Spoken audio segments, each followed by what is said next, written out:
A tornado warning remains in effect for western COOSA and central Chilton counties until 5:45 a.m. Central Standard Time. Tornado emergency for Chilton County at 5:09 a.m. Central Standard Time. Emergency management reported roaring over shelters.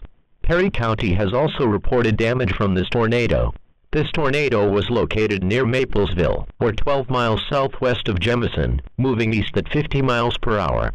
Locations impacted include CLANTON, WEOGUFKA, THORSBY, Gap of the Mountain, Lake Dam, Higgins Ferry Park, Dollar, Marble Valley, MORIAH and LYLE. This includes Interstate 65 exit numbers 205 through 212.